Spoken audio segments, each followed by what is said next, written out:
And in perhaps the most brazen and latest chapter in the hypocrisy over politics, over the Adani Group and Hindenburg, on the very same day that Congress leader Rahul Gandhi mounted his latest attack on Gautam Adani and the Adani Group, the latest Congress Chief Minister from Telangana, Revanth Reddy, was busy in Switzerland shaking hands with none other than Gautam Adani himself and accepting a big fat memorandum of understanding for investment in the state of Telangana. Congress allies and the India Alliance members have been welcoming investments by the Adani Group, even as the Congress leadership, notably just Rahul Gandhi, continues to target Adani and Gautam Adani directly. The latest in this list, like we've just shown you in these pictures, is Revanth Reddy. After meeting with the Adani leadership a few days ago in Telangana, the government of Telangana today announced 4 MOUs with the Adani portfolio of companies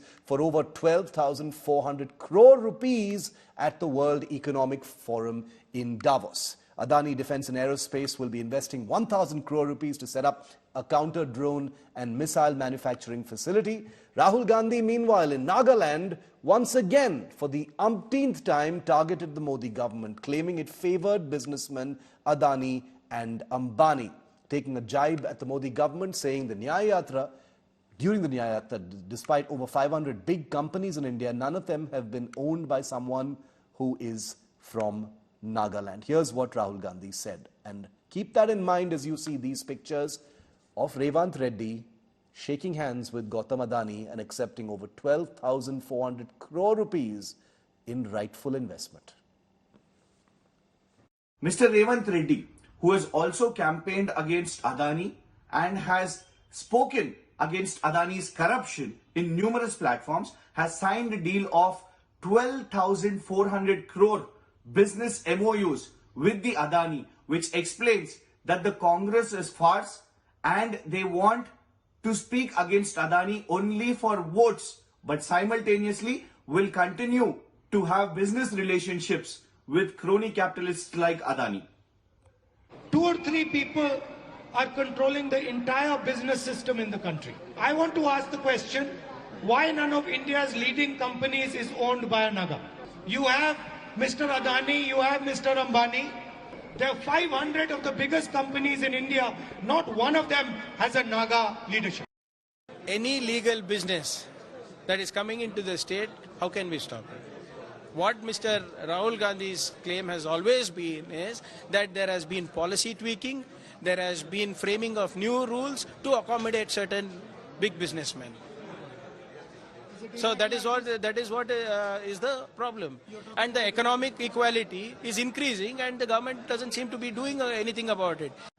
India Today's Akshita is with me on this story, and Akshita was reporting on it earlier today as well. The hypocrisy of Adani politics reveals itself every so often, especially as we get closer to the elections, Akshita. But today's been particularly brazen. A big attack by Rahul Gandhi, taking the Adani name, invoking the Adani leadership, talking about corruption, talking about, how much money they've made. And I don't know if Rahul Gandhi was even aware that his newest chief minister was shaking hands and signing this huge memorandum of understanding, over 12,000 crores worth for Telangana. Amazing coincidence, amazing hypocrisy. Well, we're going to have to assume that he didn't know, Shiv, or that it's terribly timed, because on the same day that Rahul Gandhi is going on attacking Adani, taking his name, you have this kind of an MOU for 12,400 crores that's been signed between Gautam Adani and Revanth Reddy. They had a personal meeting. The meeting lasted for about 1 hour in Davos, after which, in fact, Mr. Adani even came out to say that the state of Telangana, the Congress government, has promised that they'll be extremely investment-friendly and provide all necessary help to the Adani Group, a complete contrast to what Rahul Gandhi has said. Now, the Congress's defense in the face of this shift is that, we're okay if it's legal business. And that's why our attacks have largely been targeted at the government, not at the Adani Group. But you look at the kind of comments that Rahul Gandhi himself has made in the last 1 year, where he has held an entire press conference talking about over-invoiced coal imports by the Adani Group. He's held press conferences where he's referred to Adani as a crony capitalist. He's demanded an investigation against Gautam Adani. So it's not not like, he's kept his attacks to the government. He's repeatedly targeted Mr. Gautam Adani himself. And at the same time, in 24 hours, to have Rahul Gandhi make these comments, and then Revanth Reddy doing that handshake, all smiles to Gautam Adani, who's investing, as any businessman would, in an investment-friendly state, in a state that he sees potential in.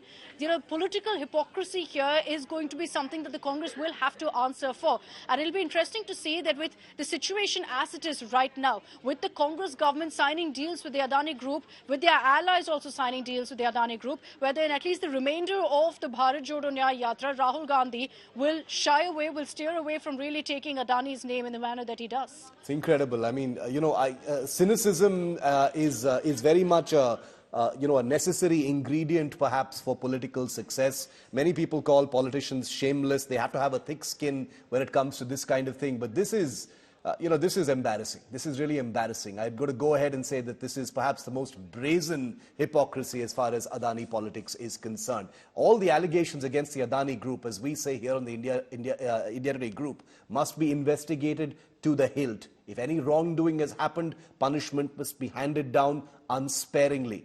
But hypocrisy and politics is something that should have no place in this system. Thanks, Akshita, for joining us.